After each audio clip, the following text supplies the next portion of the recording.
KTN Maharashtra news मध्ये आपले हार्दिक स्वागत। आपण पाहत आहात केटीएन महाराष्ट्र न्यूज। काही ठळक बातमी। तारातीर्थ स्मशानभूमीची दुरावस्था, अंतिम प्रवास होतोय वेदनादायी। नांदेड शहरातील जुने नांदेड परिसरातील महत्त्वाची म्हणून ओळखली जाणारी चौफळा भागातील तारातीर्थ स्मशानभूमी आज दुर्वस्थेला सामोरी जात आहे। नियमित साफसफाईचा अभाव, पथदिवे बंद, पाण्याची व्यवस्था नसणे, आत जाण्यासाठी खडतर आणि अंधारी वाट अशा अनेक अडचणींमुळे येथे येणाऱ्या नागरिकांना मोठ्या त्रासाला सामोरे जावे लागत आहे।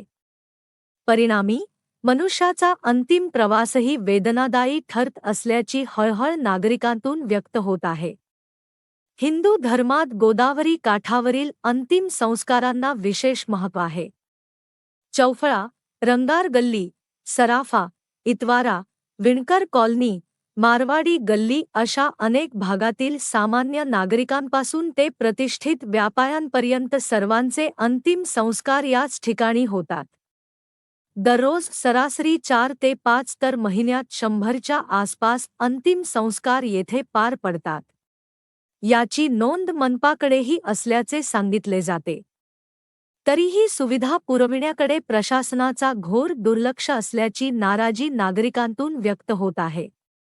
स्मशानभूमीत सावलीचा अभाव असून बसण्यासाठी कुठलीही सोय नाही।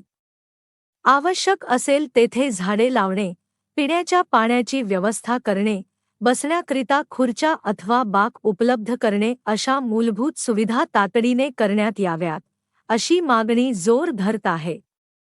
याशिवाय स्मशानभूमीत बसवलेले लोखंडी पिंजरे व साहित्य चोरीला जाण्याच्या घटना वाढल्या असून त्यासाठी योग्य सुरक्षा उपाययोजना आवश्यक असल्याचे नागरिक सांगत आहेत।